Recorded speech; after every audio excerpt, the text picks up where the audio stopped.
Don't forget to like and subscribe.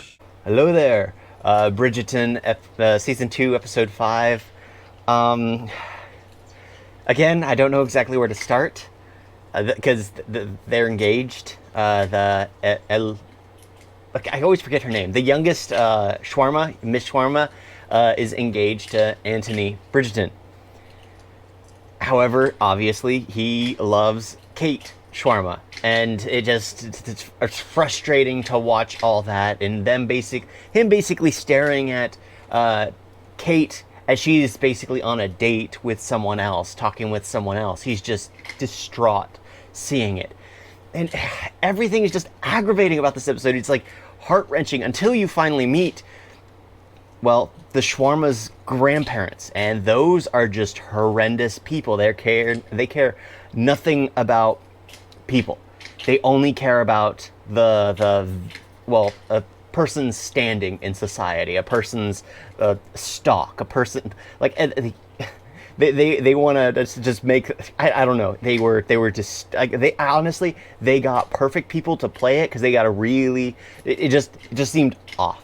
They seemed off in goblin-y and just trash people. And it was just like, okay, this is good casting right here, because it's just like they were monsters. Just with the second they just started complaining, and it's like, if you are decent, civilized people, especially in this point in time, and you're invited to someone's house to just for a meal that they're hosting, you respect the host, and you act in accordance to how you're supposed to act. You act polite. They do not. They believe themselves to be superior, and they were just talking down to their daughter. They were talking down to her dead husband. They were talking down to their daughter's stepdaughter. It's just like it was garbage.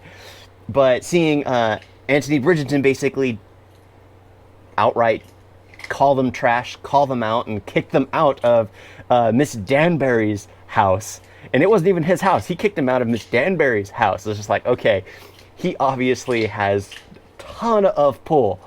He's I guess the Bridgertons, because they mention it, how they're like one of the most well-known, one of the most richest, one of the most popular families in the town. But at the same time, I don't see it.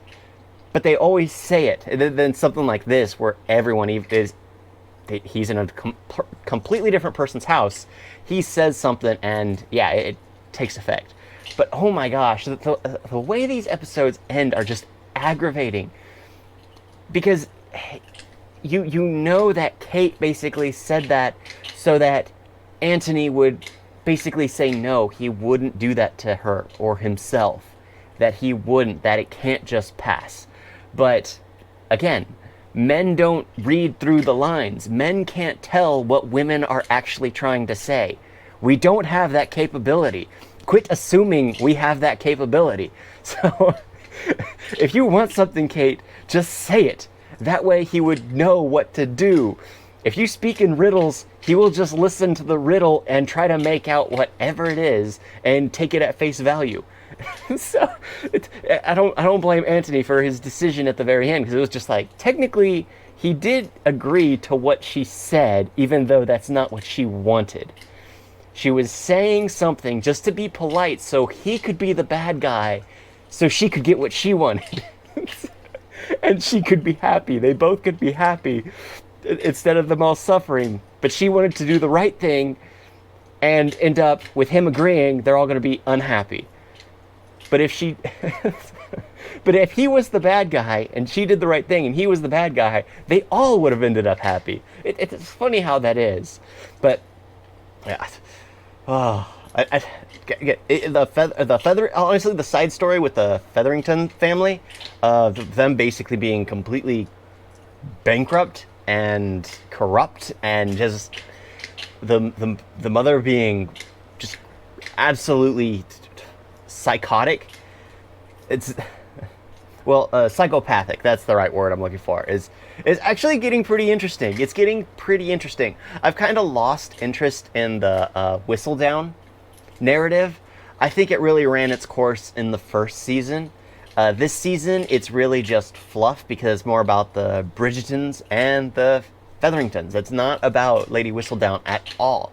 They just have her start the episode and sometimes end it. That's it. Nothing really in between like there used to be in the previous season. Other than that, yeah, that's all I have to say about this episode. Got to go on to the 6th one. Thank you all for watching. Talk to you next time. Toodles!